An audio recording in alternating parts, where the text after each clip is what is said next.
special NCLUG presentation for National Surveyors Week. And welcome back to those who've been joining us all week. It's been a great week so far. NCLUG is proud to offer our support of this industry. With today's webinar, we'll be on Bentley OpenRoad Designer ORD Survey Update with Don Lee from Bentley. First, a few housekeeping details. The webinar is a presentation, so all attendees will be muted, and please make sure that you mute yourself and do not mute all. At any time during the webinar, you can submit your questions in the chat box. And as time allows, the presenter will address any of the questions that they can during the Q&A session at the end of the presentation. We will be recording the webinar and sharing this link after the event. NCLUG is offering PDH credits to those who have registered on the website for this event. And after the session, NCLUG will send out PDH receipts to those who have attended the live meeting. No credit will be given to those who have viewed the recorded presentation. And now I'd like to introduce Don Lee with Bentley as your presenter today. Good morning, Don.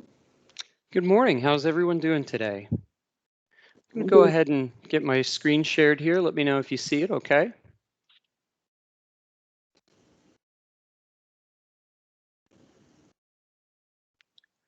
I think it's coming up. All right. Sir. Very good. Let's go ahead and get this going here. So I want to thank everyone for the invite. My name is Don Lee. I'm a senior consultant here at Bentley Systems. I work in our professional services group in the civil team, and we're going to be covering OpenRoad Designer, the survey update. Now, a couple things here. We're going to just kind of do, as we said in the summary for the agenda here, it's going to be an update about survey. We're going to kind of also handle it as a little bit of an introduction as well. So if this is the first time that you're getting your eyes on OpenRoad Designer and the survey module itself, you'll be right at home. And if you're an existing user, we'll talk about some of the things that have been enhanced or added there. Now I'm going to do this a little PowerPoint, a little video, and a little live. Former consultant, so I like to really do some of the things in real time. So just wanted to make sure that everybody's kind of aware how I was going to handle that today. So as I said, we're going to be covering OpenRoad Designer, the survey update. And just to go ahead and get started, from an introductory standpoint, you know, I think it's really important to make sure and be aware of kind of the approach that one's going to take when we're dealing with survey and OpenRoad Designer.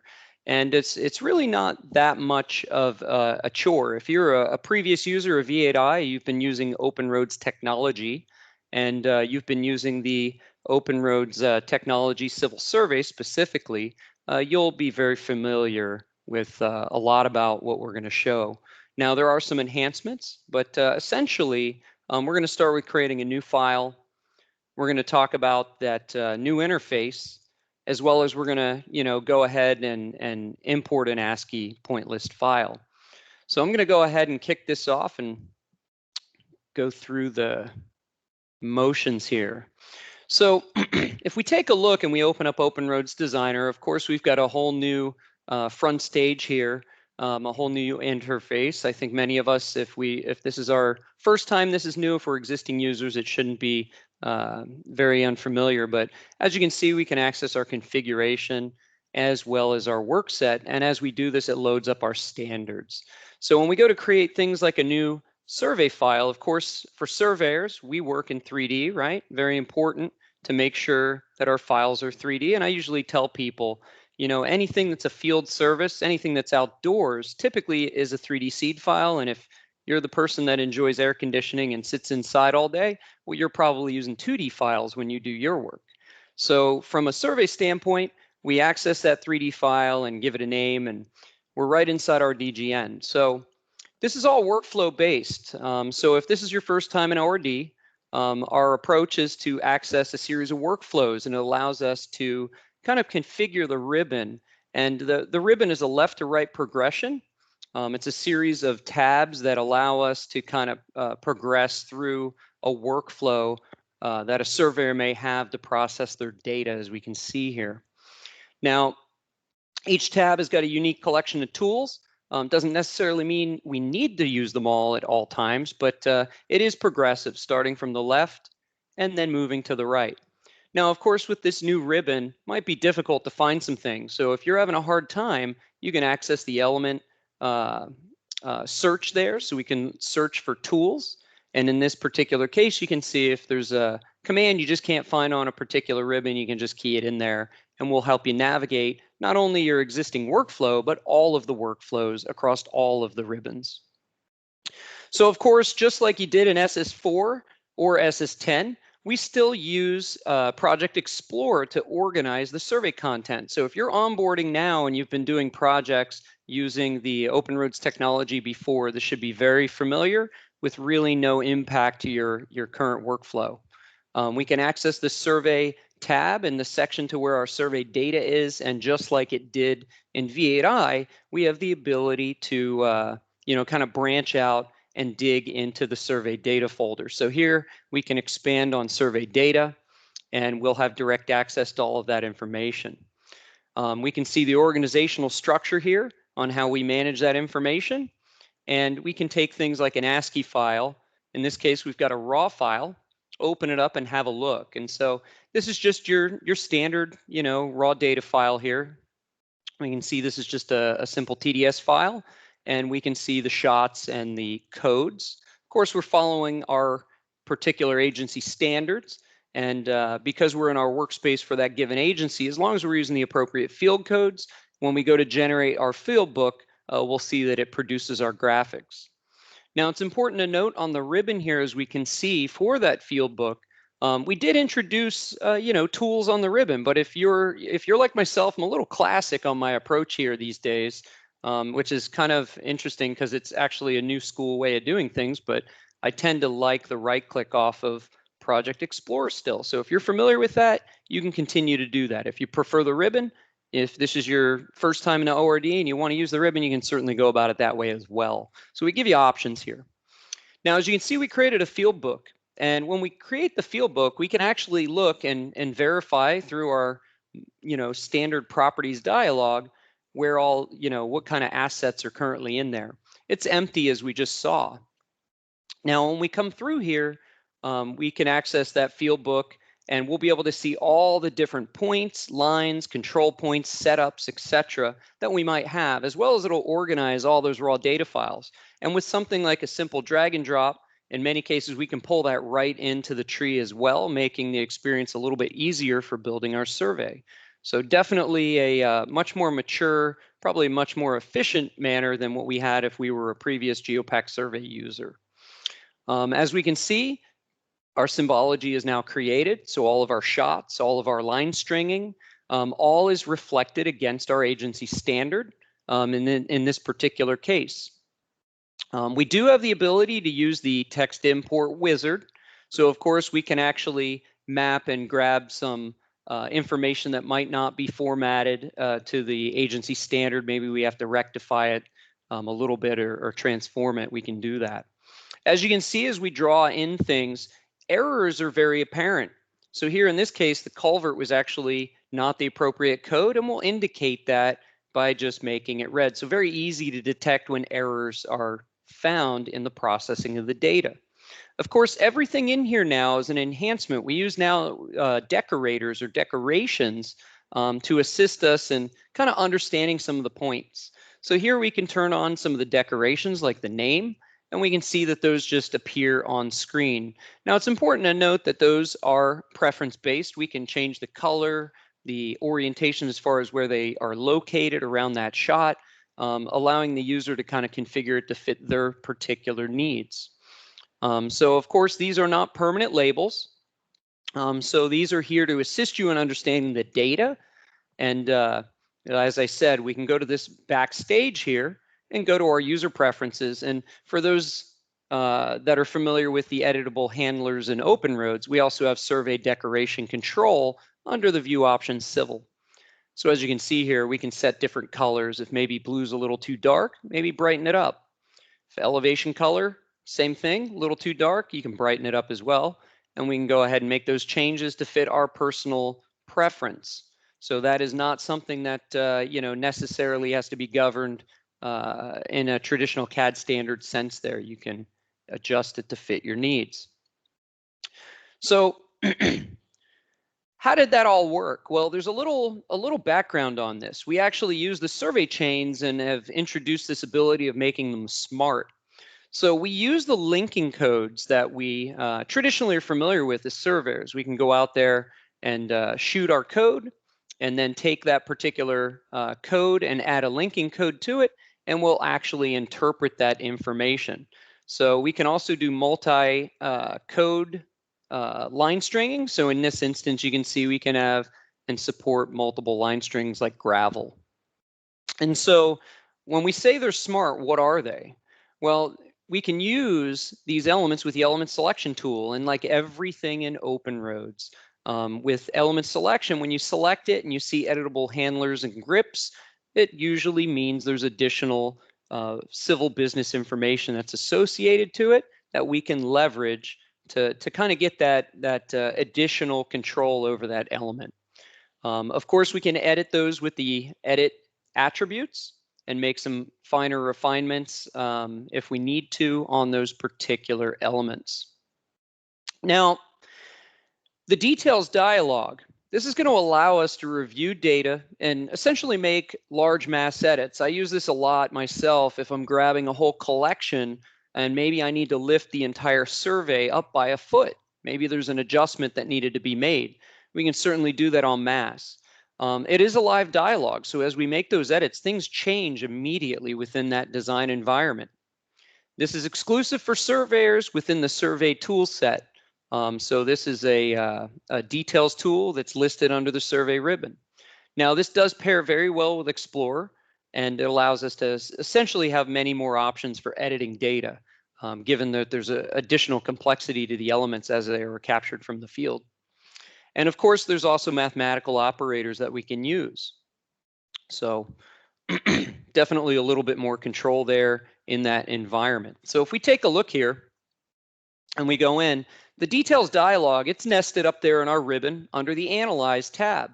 So when we kick this off, it's essentially a dockable dialog, and it kind of complements the use of Project Explorer. So as we can see here, that error on the culvert, when I select it, it actually gathers all of the point features that are related to the different data files. In this case, I'm grabbing it from the entire field book, and we can actually use this interface and command some of the controls by right-clicking either on the left edge, where we have access to some tools. We can do edits, we can view things, control locators. So as we're selecting these particular survey shots, we can kind of auto-center to them as well. So as we jump across the list, you can see we can navigate through this much easier in finding those elements in a very large survey, if you can imagine. So of course, in the upper left, it's kind of similar to Excel. When we select it, it'll do a select all, allowing us to make even larger edits across an entire selection set. So here we can see we want to go ahead and fix that code for the culvert because CUL is probably not the agency standard and it errored. Of course, when we make that adjustment and then we accept it, you'll notice that in Project Explorer, it corrected the symbology as well as then it introduced the look and feel into the file here. And when we hover on those points, we can see the pop-up information giving us additional information about those surveyed points. So as we go through this, we can continue to go and pick through linear elements, point features, and use the survey details interface to assist us. So again, as we saw, we can select those items. We can come in and right-click on the left edge and then make adjustments, in this case, to the field code, correcting the field code, and then just selecting the green check mark to apply those changes. And there are many different attributes here that we can change. So everything from name down to a media file can be applied to all of these objects in any given set. You probably notice in Project Explorer, and it's probably subtle, and I know I've recorded this, so it's kind of going a little fast for us maybe, but notice as I've been making selections, so like the edge of outside gravel, we're actually grabbing the different point family here, in this case, say tree, and it gathers only those items. So we can actually be very detailed, very specific to the items in a family, or we can grab the entire collection of point features if we want. So there's definitely kind of a little bit of a hierarchy here, if you will, to assist us in making some refinements. So in this particular instance, we need to make an adjustment of 10 feet. So we're going to go ahead and make that adjustment to all of our trees. So it was important to note that we realized it needed to be elevated by 10 feet. Maybe they were in the incorrect elevation. And just by saying plus 10, we're actually going to introduce an additional 10-foot elevation to all of those particular shots. Definitely beats doing it in a CSV file. So now, as you can see, I can select the entire point features collection, and we can continue to do things even further there if we needed to. So that's a little bit about our details tool in the survey tools, something that is exclusive to survey. The next thing I want to talk about is some of the behaviors of the look and feel here. So, as we were rushing through some of that stuff, I think everybody here today probably saw that we actually had various symbologies. Well, it's all controlled via these feature definitions and ultimately mapping through to element templates and subsequently levels and annotation groups. Well, the biggest thing you need to realize here is it's all under the hood. And let me back up because mine's a little too quick on that last one here for me. Tried to fix my timing here for y'all.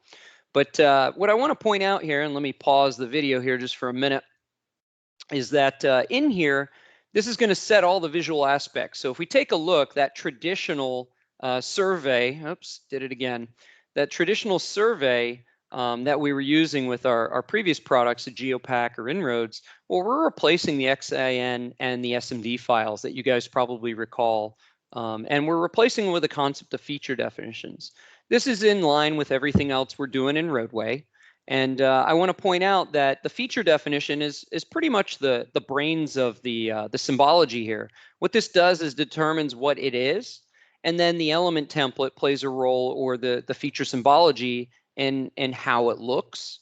And then lastly, we can decorate it with additional text favorites. So we are appreciating a new way to deliver the design data out. So a lot of those fields, they can actually be generated automatically off the elements. Now with Explorer, I did point out we've got Explorer that not only controls the survey field book, it's important to note that all of those are inside the OpenRoad standards, and we manage the survey settings just like we did in V8i with OpenRoad's technology. We still support drag and drop, as you saw earlier. We can manage our linking codes within that settings environment.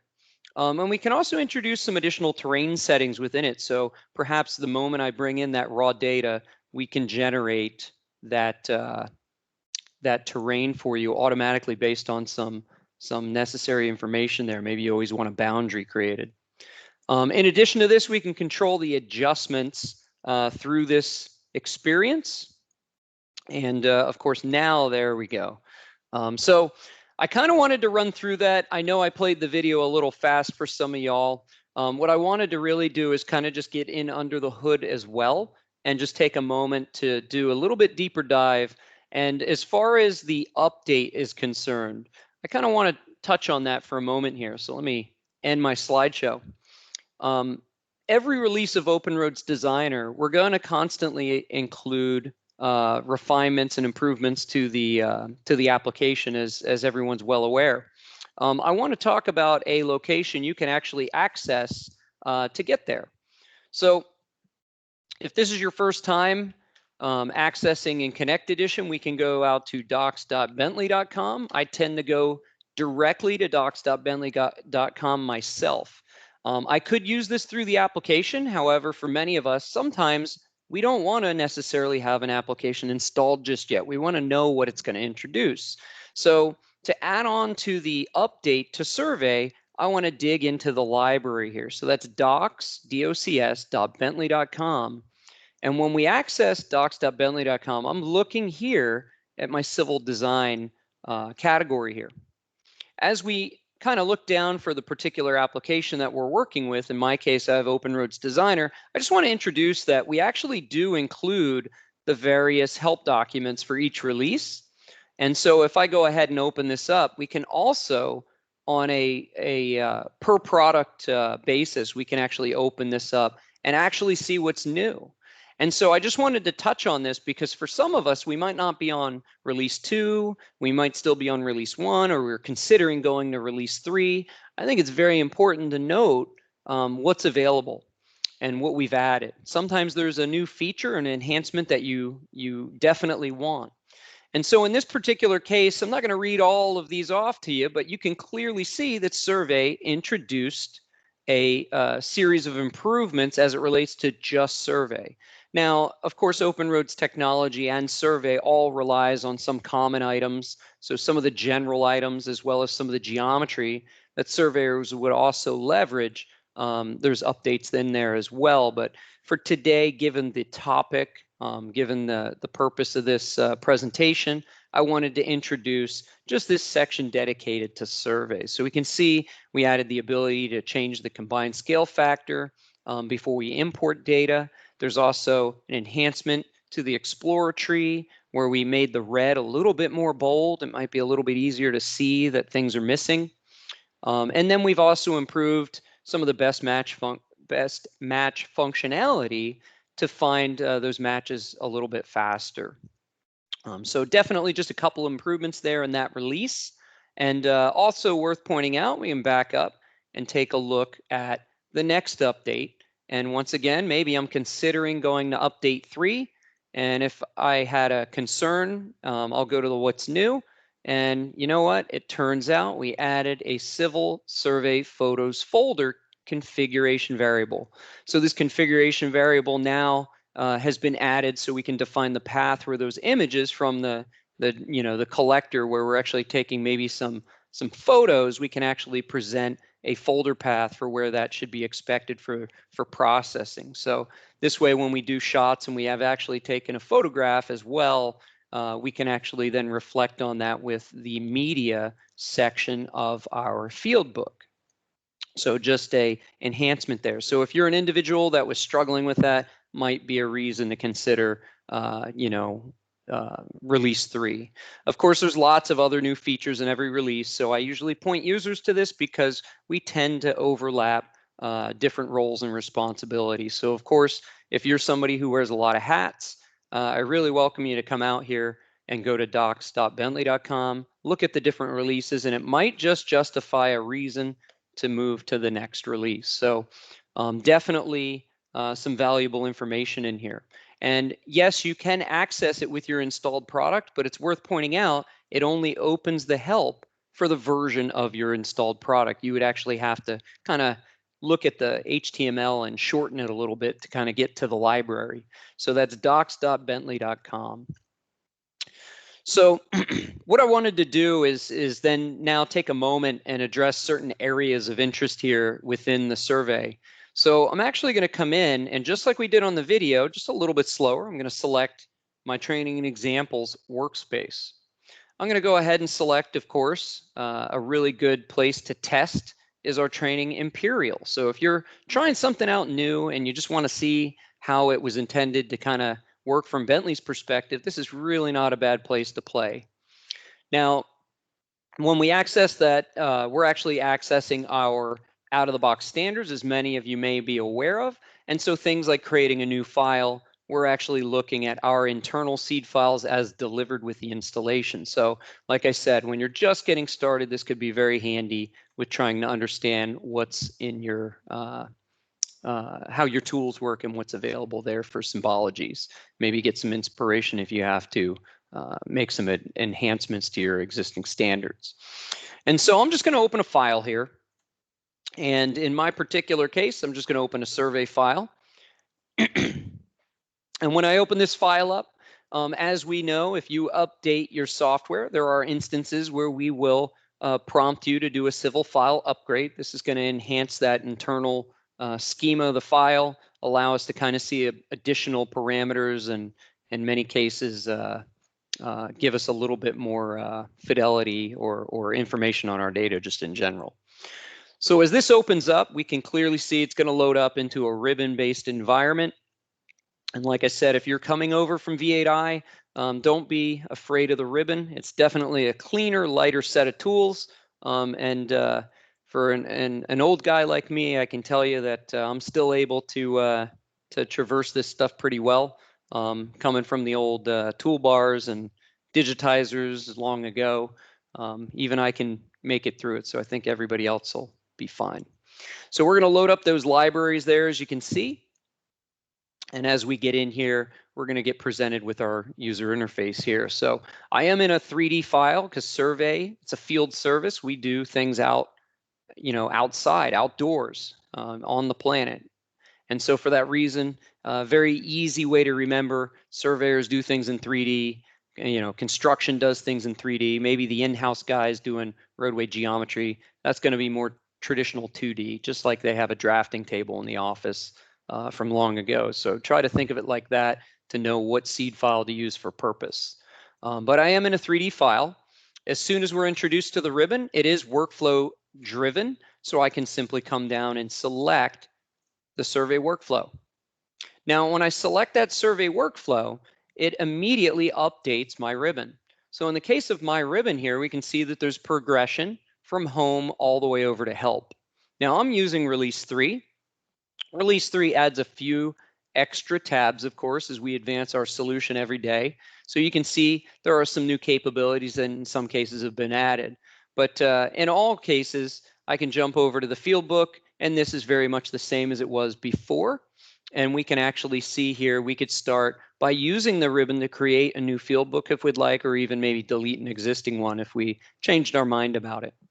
But in this instance, it's progressive. I can work on my field book, load one in, analyze the existing information I have and understand it a little bit better where I might need to make some edits at that point. Once I've made edits to my survey information, might be a good time to talk about now delivering a terrain. Of course, with survey, we will auto-generate a terrain if you leverage that in your survey settings, but obviously for large scale projects, you might want to do it separate because of the complexity of what you're dealing with, maybe multiple consulting firms, things of that nature, maybe needs to be negotiated a little bit differently. And then, of course, we have geometry tools, which we are just the core of OpenRoads here. So surveyors can, of course, then extend this into maybe refining baselines or working on right-of-way and properties, things of that nature. And for those that do have the task of creating sheets, perhaps it's right-of-way sheets or something like that, we can actually then leverage in the drawing production and start to kind of finish up that story. So this is our ribbon tab. Of course, in release 3, we added a few new things here. So just to give you a brief update, we did add the iTwin synchronization here. So if you're somebody that's pushing out digital twins out to our iTwin services, we do have the synchronizer in there as well as a reviewing component. It's really not a survey feature per se, but it's definitely one that's been added to the workflow. As we take a look here, the other items are just your usual suspects. Now, the help tab becomes very valuable for many of you. We actually have access to the help contents. You can also provide feedback, and we've even given you some buttons to get you landing on various web properties like Bentley Communities. So if you maybe have a particular question that doesn't deserve Bentley Learn, you're already familiar with the solution, you might want to jump out there and maybe post something amongst your peers. If we come back to the Home tab, like we talked about, Explorer is the interface that we can use in the traditional manner. We can see here, if I open the survey group panel here on Project Explorer, that we can actually return back to our typical survey habits if we were a surveyor using the V8i SS4 OpenRoads technology, workflows here. And we can see I, in fact, have a field book, and I've actually got my data already loaded in for the moment. Now, I've got data all over the place in here. So, zooming in and out is probably not a practical way of moving around within this environment. And that's okay. We actually have, the information laid out so that we can actually jump in and also access things through these different data files. So notice I've got a points file that I've actually loaded in here. And if I simply turn that off, I can actually turn data files off at a time. I don't know if everyone saw that, but I can actually turn off different data files. So if we bring in multiple data files and maybe we need to QC them and we're working one at a time, I tend to like to turn off all the ones I'm not going to be using, refine that one, and then once I'm good with it, I'll turn that one off and turn on the next one. So I can actually kind of progress through this and clean things up. Of course, some users, you might have a method where just everything's all in the one file. You can actually work on that here, as you can see here. So I wanted to bring this up. We've got some errors in here. And so the visual indicator should tell you right away that there was a mistake in that data, and it's intended to assist you in refining and fixing that raw data. But it's very visual and very easy to understand and access that data. These are in different groups. Those of you that are surveyors should be familiar with these point features. These are our codes. And then, of course, if you're using linking codes, you'll end up with linear features as well, depending on your particular agency requirements. We don't have any control points on here or setups or observations as of now, and that's indicated by the fact that we don't actually even have a triangle to expand on that. There are moments where we can actually mature those items should we decide we want to make changes to them, and everything here can be interactive. So we can actually look at the properties of items and inspect them, understand what's going on with that particular point. In this case, this shot 121, there's 3 of them. I can actually go and look even deeper into the details of this by using the details icon that we talked about in the video there. If I expose this, I can actually look even deeper into the details of that particular code, and we can see that maybe they used the wrong field code. So very visual, very obvious. In the details panel, I can interact with it by using that upper left corner dialog and selecting everything. I can single click a row, and we can even right click, as I showed in the video, to expose a flyout. So maybe in this particular case, after I did refine the linking code or the field code, I can actually come in here and create a control point from it as well. So in instances where you've, perhaps not matured something into a particular control point, you can see it's very easy to do so just via the right click capability. Of course, there are some other items, perhaps on my center line here. I need all of these center line points to be sent out. Somebody needs to take these with them. I can actually come through, select the entire set, right click over here on the left edge, there we are, and I could even generate a report. In addition to this, maybe I want to share that and export it right out to a more traditional format for some of the others. Maybe it's an old Bentley survey format, or we got to hand this off as LandXML. So a lot of variety here, a lot of capabilities to be able to hand this off to others. As I take a look through this interface, what I do in the point features can also be done in the linear. It's worth pointing out. So if I look at edge of pavements, we can see all the edge of pavement information. So we can make adjustments across both point and linear features through here very easily with the survey details. So this is definitely unique to survey. It gives us a lot more control. And I do want to point out also, I didn't show this in the video, but you can actually right click over the particular columns and also do some other things there if you need to find, replace, or sort things.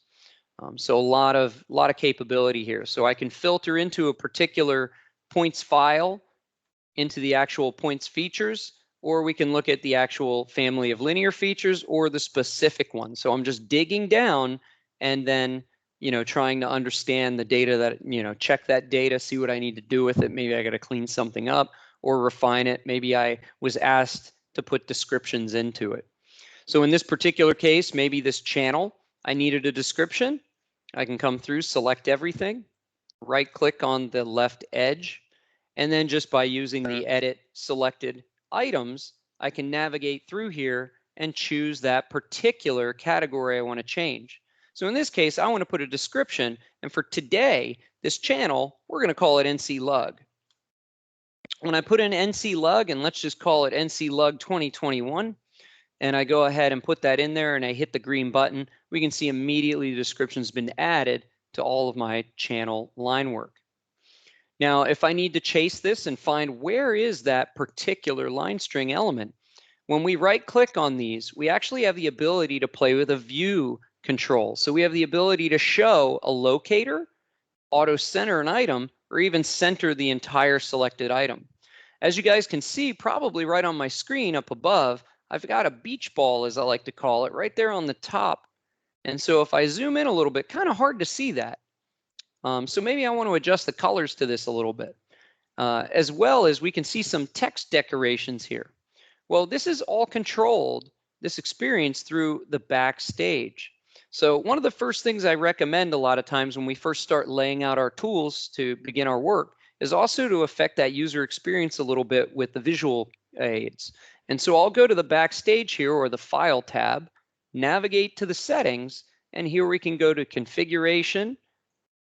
Oops, sorry, user preferences. I got an hour ago on the mind. So we'll go in here and we can navigate into our user preferences for our view options civil.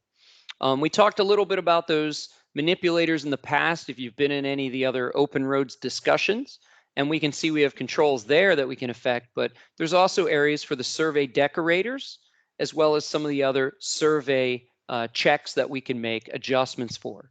So if you have a maximum error for an ellipse, you can actually set parameters to show that a certain way, as well as a medium error, or even just a very minimum or minor error.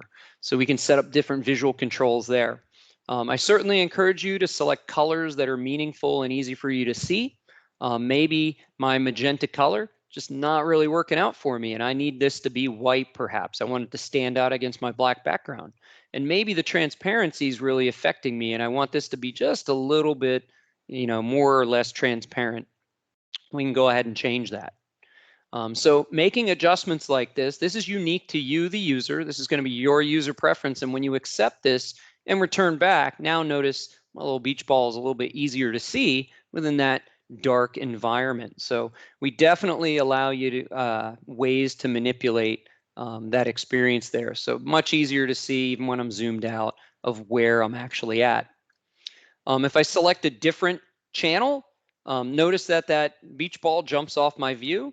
We can actually come in here and we can do a view, and I can say, you know what, I want to auto center on that when I select it, or perhaps I will also want to center the entire element. So as I pick it, the entire line string is centered, and now you can see the beach ball in the upper left of my screen here, and it's fitting the entirety of this particular channel element that's in here. So definitely encourage you to take a look at some of the capabilities and controls to improve that experience as you guys are going to be working on editing data in many cases, most of our lives. If you can survey it in the field perfectly, that's excellent, but there's always some cleanup that we have to do when we bring it in-house.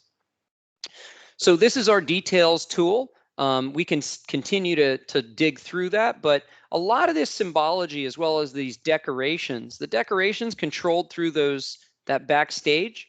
We can actually look on the Analyze tab and play with that a little bit further. There are toggles called decorations, and so I can turn off some of these items. There's my names. Maybe I want to see the field codes. Maybe I want to see the description. Remember, I added the one for the NCLUG there. But we can actually control what we want to see here on the screen. The size of this, of course, is set based on a scale factor. So under that backstage, perhaps I thought that text was either a little too small or a little too big. We can simply come back and jump right into our survey decorations, and we can resize them accordingly. So maybe blue is a little too dark, and maybe that scale value for the text is just a little too small. We can make adjustments. So we have the ability to improve kind of our experience here, like I said, with some visual aids there. Now, these are just decorations. They're not actual placeable text. When we talk about that, we actually talk about behind the scenes, the symbologies that are being used.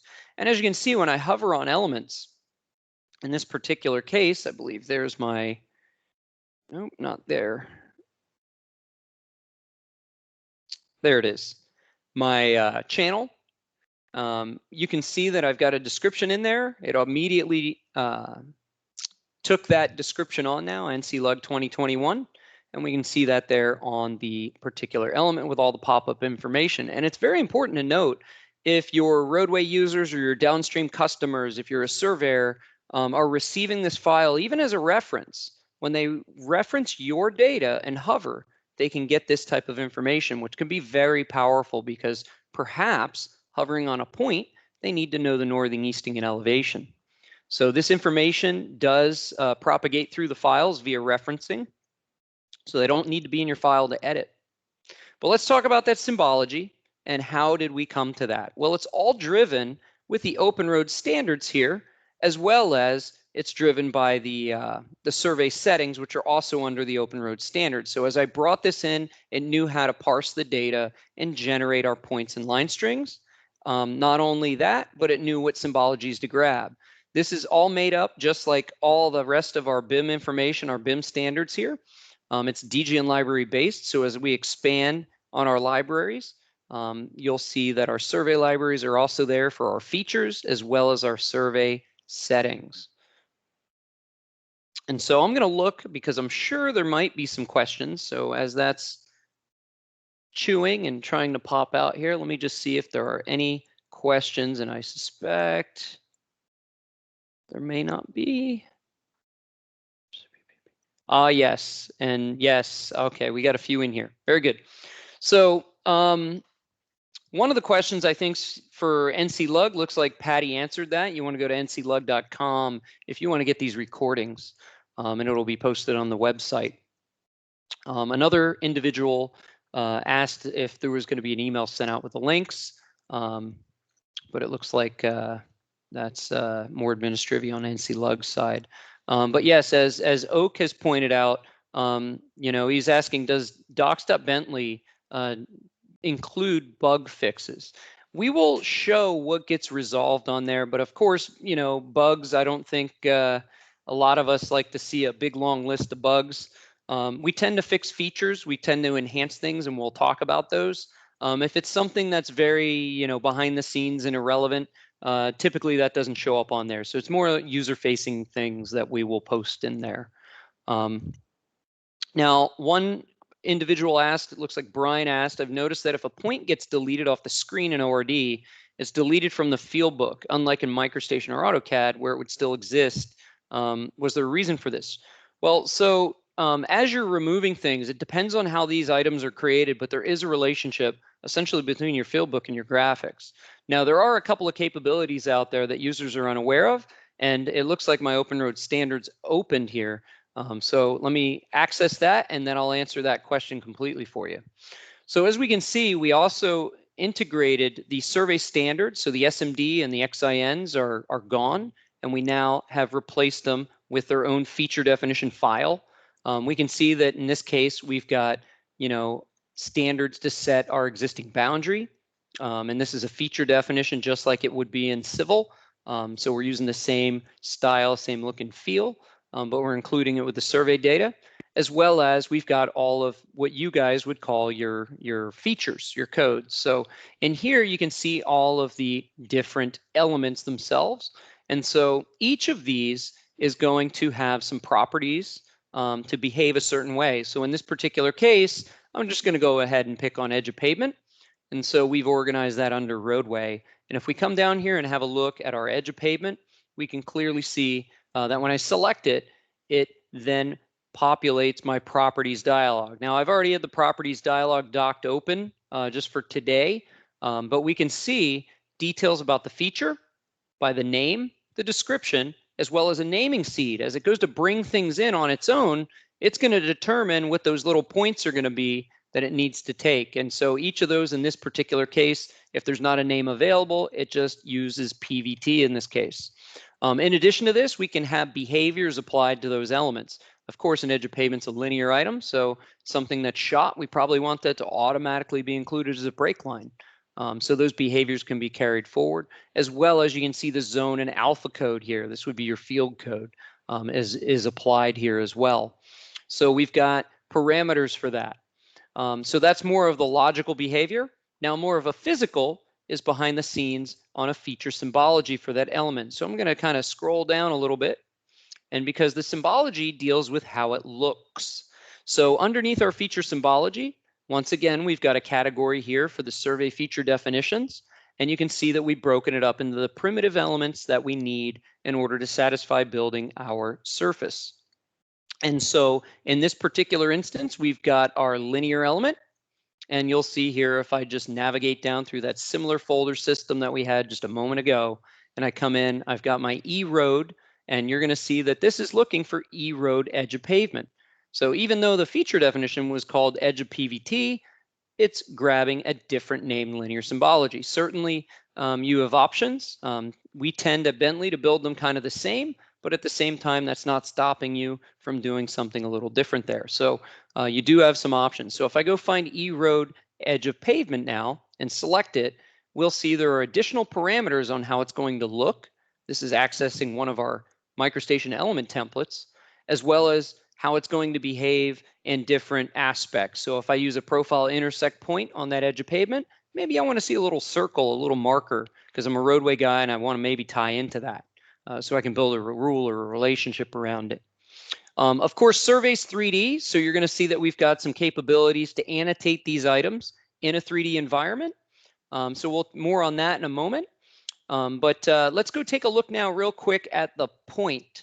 And so in addition to all of those surveyed shots, when we come in here in this particular instance, and I'm looking for it, I believe we put it, where did I put this one? Let me hover on that for one moment, guys. Sorry about that. This one is our cell survey elevation point. Elevation point. We're going to have our point symbology, and I'm not seeing it on mine right now, but in here we can also have a point. So as the shots are taken, we're also introducing those points. So there's kind of a relationship between the shot being the point, and then the fact you're using the linear code will pull both together. Now, with respect to the terrain, of course, it also has a surface, and even though this edge of pavement isn't part of, necessarily being the surface, it's a break line, it'll have influence. There's also symbology there as well.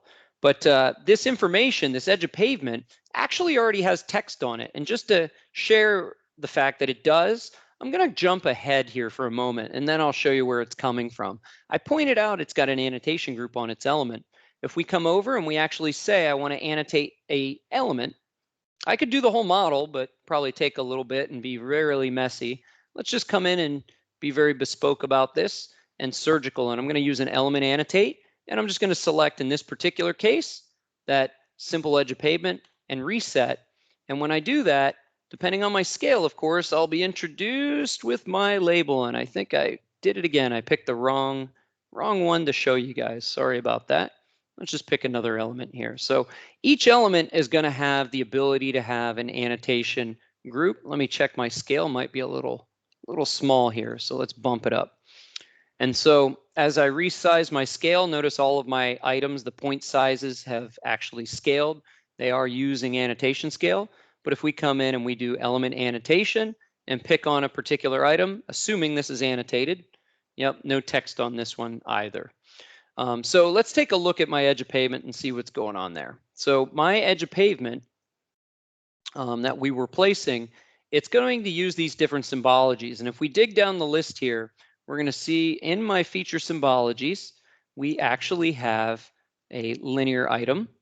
And it was under roadway, get back to it, E-road edge of pavement.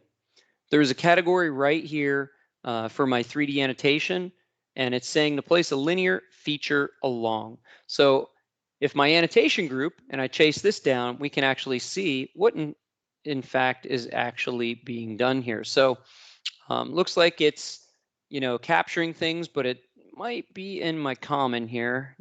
It's not. So let's grab it from legacy, and I think I just ran into a little hiccup just on the sheer fact that there it is, linear 3D survey. Let's look at the linear feature along. So this is actually going to place a piece of text. It's got a rule to essentially apply or decorate that item.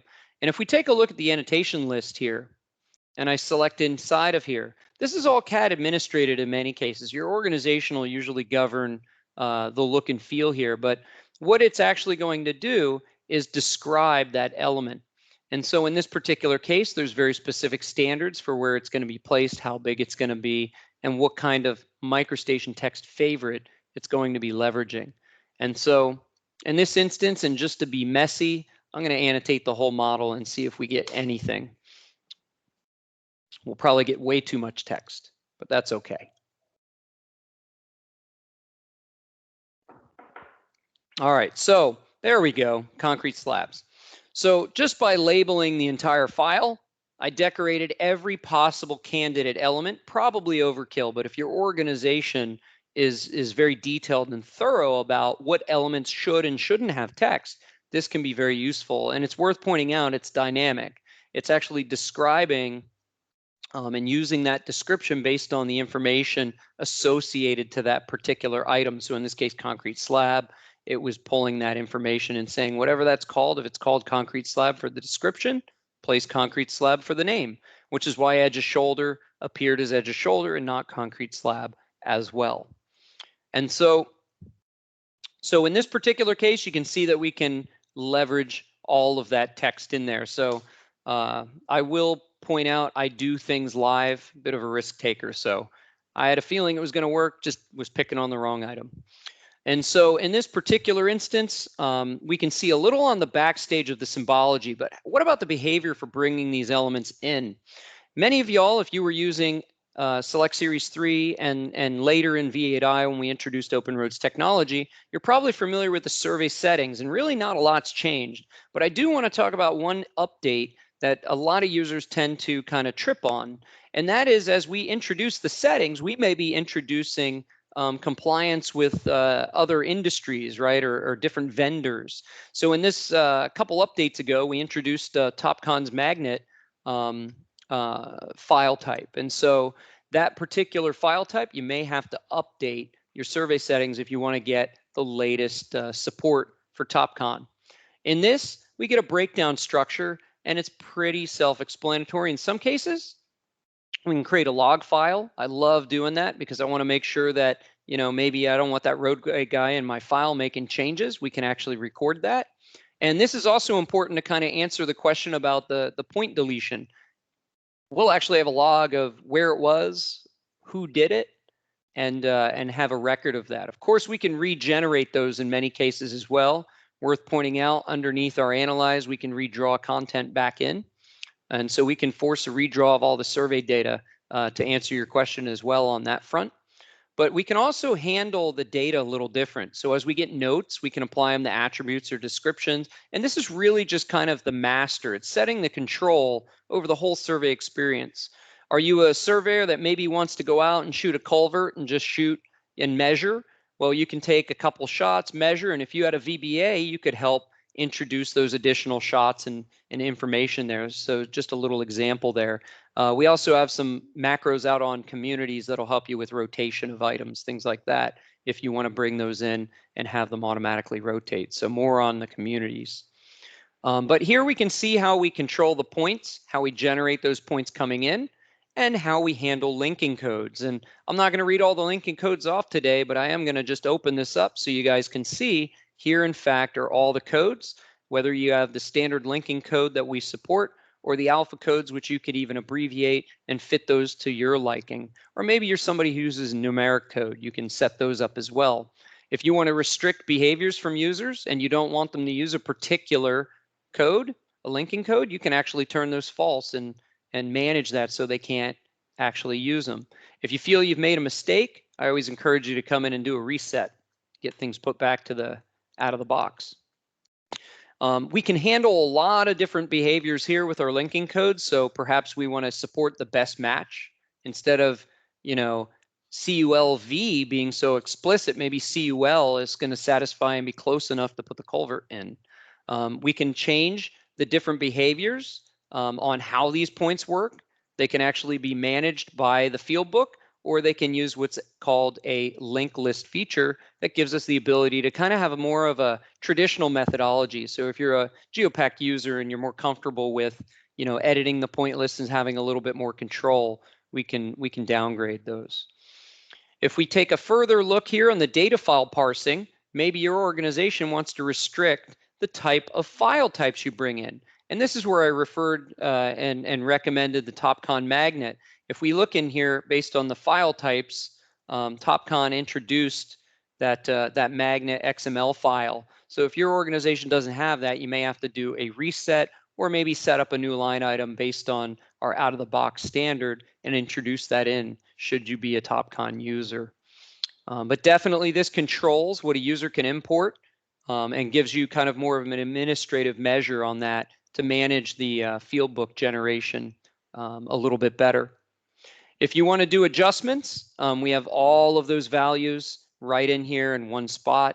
And then lastly, our element symbology for observations can be set up. Many of us use the out-of-the-box settings, it seems, but they are there if you want to change them. And then our terrain model. As I brought in my data, it automatically generated a terrain because the standard was set to automatically generate it and manage this into all field books. So as I'm bringing in more survey content, it just continues to complement this one terrain that continues to grow. So survey settings, very traditional to what we had in OpenRoad's technology for V8i, just brought over into Connect. And with that, I'm going to pause because I think I've got questions popping up in my periphery here. So let's see, is there a way to lock or record other feature definitions such as alignments in a file beside MicroStation element lock unlock? So you want to manage the feature definition for, let me ask you this, Oak, for what purpose? To move it or for the CAD standard for the color? Is it more symbology or position? I think it was more if in the future we decide to share our ALG files with other units and other disciplines, we really want to set and lock our alignments and let them edit, like put in a ditch profile for hydro in our file. So small sharing, I guess, but we don't want them to actually, move any of our alignments around, I guess. So currently lock would be your immediate go-to. And because so your question is about positional. So positional, it would be you don't want the element to really move. So that would be your option. The other one is if it was going to be more of a matter of color, I tend to tell users we can leverage display rules and do some things there if you want to try to force manage a certain look and kind of even get over the override, if you will. So that's the reason I asked which one you wanted there. But that's at this current point in time, that is the only way. Alternative to that is just don't let them have read-write access to your file. Maybe they can only reference it. Would be the only other way. Yeah, that's another trouble with the workflow that we have with our federated files. Like the Hydro guys really wants to create the profile ditch for our alignments, and since the Hydro profiles can't exist without the horizontal, they can't really create a profile without having access to our horizontal and vertical ALG file.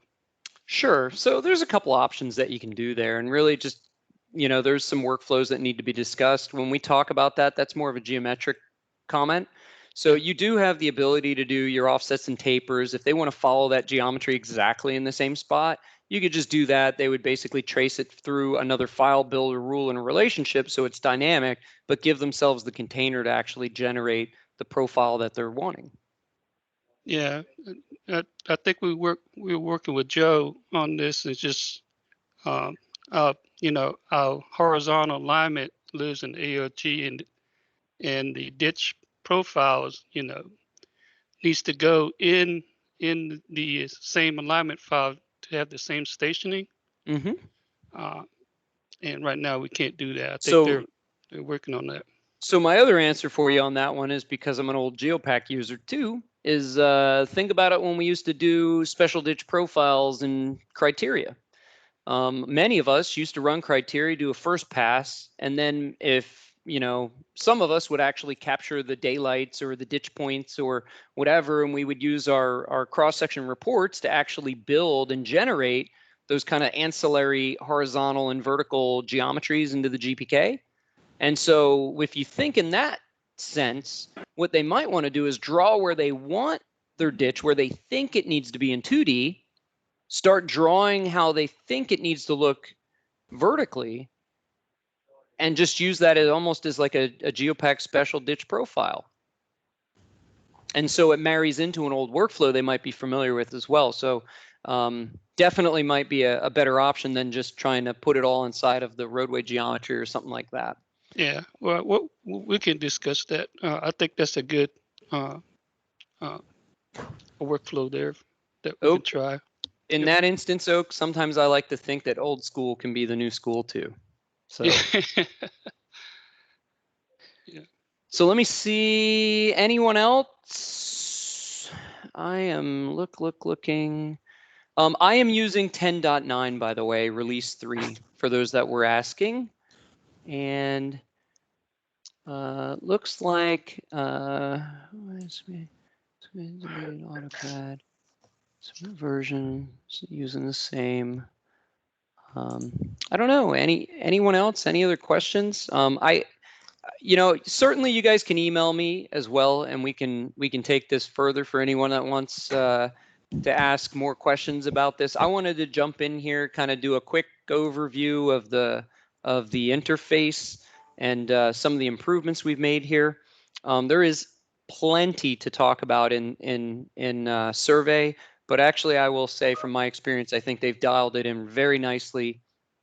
And my email address is don.lee@bentley.com. That's don.lee@bentley.com. And more than happy to take your questions. Thank you, Don. I appreciate you inviting me, and I know we went a little bit over, but hopefully you aren't going to ding me for it. I don't think so. I think it was a lot of information, and I think I got a lot out of it. Hopefully everyone else did as well. I just want to go ahead and email, if you wrote down his email, and I'll make sure that we type it in there as well. If you want to do that, Tonya. And if you have any other questions, you can send them to events at NCLUG, and we can also get it to Dawn as well. I want to make sure that everyone's aware of the NCLUG presentation tomorrow with the roundtable discussion with Emery Kincaid from NCDOT. He'll be answering the questions that were submitted on Monday as well as throughout the week. So if you haven't already sent your questions in, you need to go ahead and just send them in to events@nclug.com. And if you have any suggestions on future topics for surveying and engineering, please email us at events@nclug.com. And make sure you go to the NCLUG. If you aren't a member, go ahead and become one, and invite whoever you can for any upcoming events. And we will see you all tomorrow. Thank you again, Dawn. We appreciate it. Thank you for the invite. You guys have a wonderful week and enjoy NCLUG. Thanks. Thanks, Don. Hey, Don. Can you stay for a second?